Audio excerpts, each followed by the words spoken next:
Olá, tudo bem?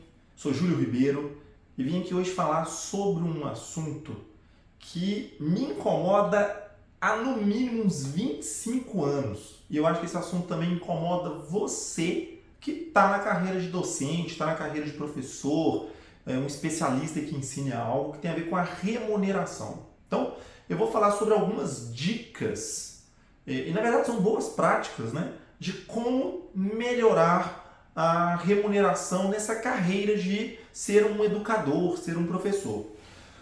Júlio, eu tenho uma fórmula mágica. Júlio, você então vai me dizer algo que ninguém nunca me disse e a partir de agora é o caminho das pedras, é o segredo que ninguém nunca me contou? Talvez não.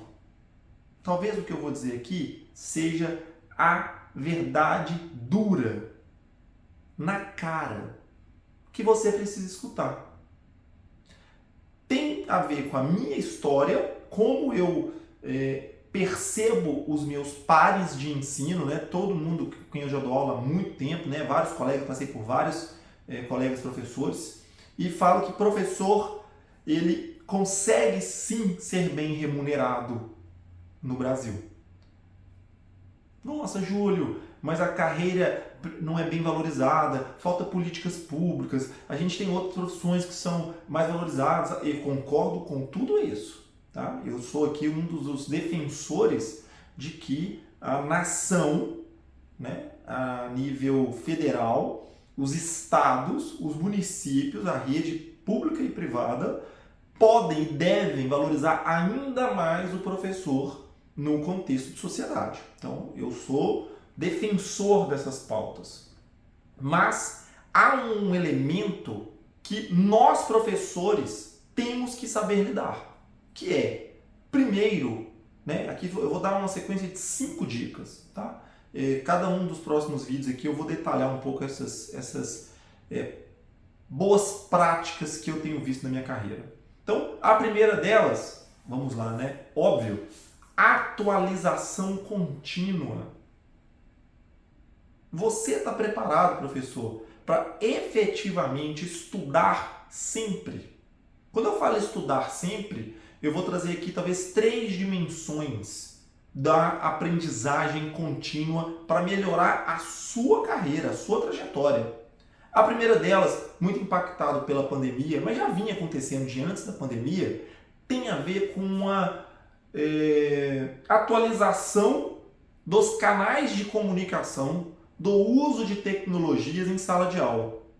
Eu sou da época, né? Minha mãe também foi professora quando eu era criancinha. Eu cheguei a estudar com o mimeógrafo, né? Eu cheguei a usar mimeógrafo em sala de aula.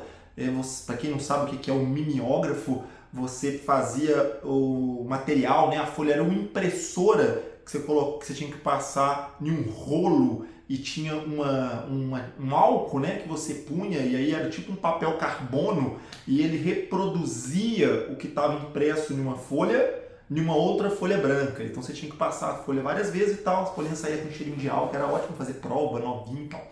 Então, tinha um professor que quando foi migrar para este equipamento tomou um susto. Depois, quando teve que usar um retroprojetor, que era na verdade uma lâmpada que jogava num espelho, né? Tinha uma base de vidro, né? Coloca a imagem de um retroprojetor para o pessoal entender o que é. E aí você projetava isso na parede e a gente tinha que apagar a luz e tal. Tinha professor que tinha medo de usar retroprojetor. E veio o Data Show.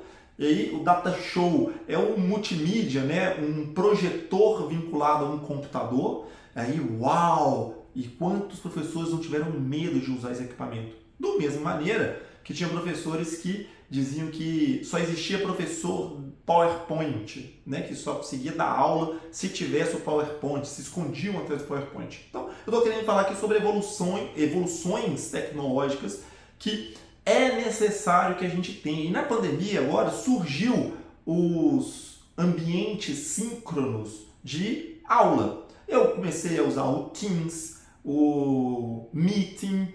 A gente pegou um período aí, o que era lá, né, o antigo Hangout, você tinha lá o Zoom, aí o StreamYard, tem um monte de canais de streaming, você grava e transmite o vídeo para uma grande comunidade, aí múltiplos alunos conseguem te ver, é mais um canal.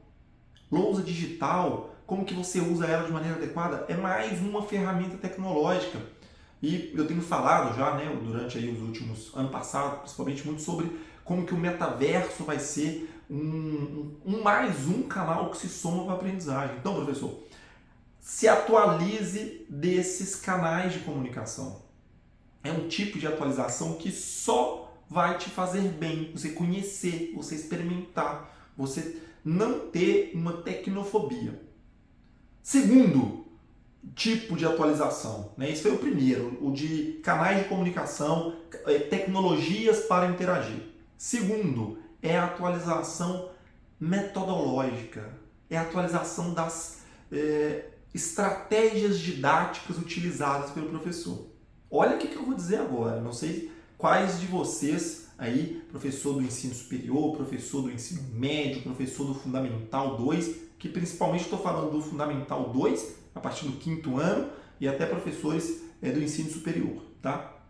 A gente já fala há algum tempo, eu fui diretor de faculdade durante alguns anos, professor de graduação há mais de 15 anos, a gente fala sobre currículos flexíveis, estrutura de grade curricular modular, que não tem a dependência de disciplinas. A gente começa a falar sobre percurso formativo baseado, né, em habilidades e competências, em projetos. A grande maioria de professores, se esse é você, não se sinta culpado, porque a grande maioria é o modelo com que nós nos formamos há algumas décadas atrás, não está preparado para, não nos preparamos para lidar com essas abordagens.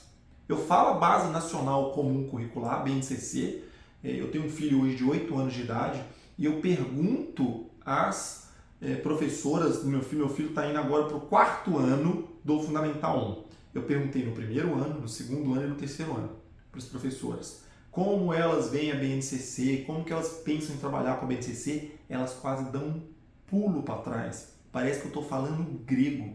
Eu estou falando de uma escola, vamos chamar assim, relativamente boa, uma escola particular, e aí eu começo a conversar com outros pais e com outras professoras, com outras escolas, a gente dá palestra para outras redes de ensino, e toda vez que eu pergunto sobre a BNCC, parece que eu estou falando de um monstro. Todo mundo sabe o que é superficialmente, mas ninguém entende como trazer as competências e as habilidades para ser trabalhado em projetos interdisciplinares. Gente, essa frase que eu acabei de usar aqui, você tem que entender o que é, professor. Inverter o foco no conteúdo, na disciplina, no material didático, aula de história, aula de geografia, aula de português, entender que você tem que ter um eixo para ser trabalhado, algo em que o aluno tem um protagonismo para fazer e ele ser capaz de resolver determinado problema. Se atualizem quanto a isso. Né? Não é novidade, não estamos falando algo que surgiu agora, mas tem poucos professores preparados.